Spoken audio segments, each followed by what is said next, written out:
In this video, we're computing the integral of sine x times secant cubed x.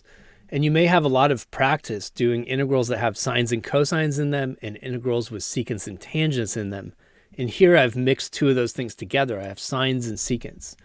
And a good strategy to start this out would be to re-express the whole thing in terms of sines and cosines and then see what you're left with. And the secant function is just 1 over the cosine. So I have the sine over the cube of the cosine.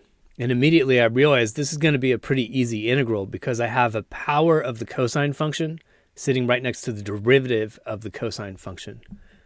To emphasize this, I'll rewrite the power on the cosine as a -3.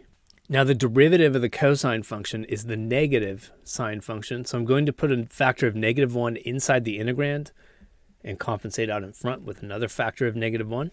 And with the derivative of the interior function sitting here, I'm ready to use the chain rule backwards. So the cosine raised to the -3, while the antiderivative, you just add 1 to the exponent, divide by the result.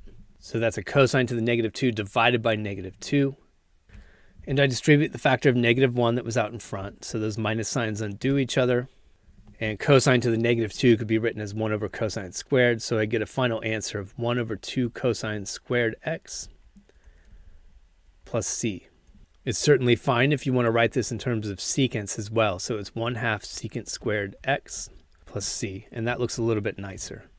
And we're done. If you enjoyed this video or at least found it useful, check out another one by clicking one of the links on the left. Or click the Zach's Lab logo on the right to explore dozens of physics and math playlists. As always, you can leave your questions, comments, and requests in the comments section below, and I'll get back to you within 24 hours. Thanks for watching Zach's Lab, and best of luck on your math and physics journey.